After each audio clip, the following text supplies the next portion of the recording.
मुल्क की बिगड़ती मौसमी सूरत हाल को संभालने साबिक सदर आसिफ अली जरदारी ने कई मशवरे दे दिए। मईशत का पहिया तेज करने के लिए तजावीज ताजिरों के सामने रखते हुए आसिफ जरदारी का कहना था, पंजाब के तमाम बड़े कारोबारी अफराद इकट्ठे हो जाएं तो वो कर्ज और सरमायाकारी की जमानत देते हैं। पाकिस्तान में अब भी आगे जाने की सलाहियत है। मईशत की बेहतरी हमारी आने वाली नस्लों के लिए जरूरी है। आसिफ जरदारी ने मजीद कहा कि गैर मुल्की सरमायाकार यहाँ $1 लगाकर $5 ले जाता है, तो ये काम हम खुद क्यों नहीं कर सकते। चीन की मौजूदा तरक्की के पीछे 50 साल का मौसमी मंसूबा है। हमें भी कई दहाइयों के लिए मौसमी मंसूबे बनाना होंगे।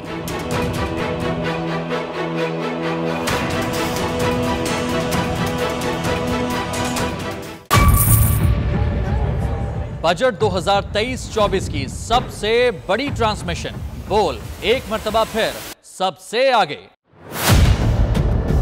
वजीर खजाना की बजट तकरीर की सबसे बड़ी कवरेज 62% अवाम ने देखा बोल की स्क्रीन पर। Welcome back to the budget transmission.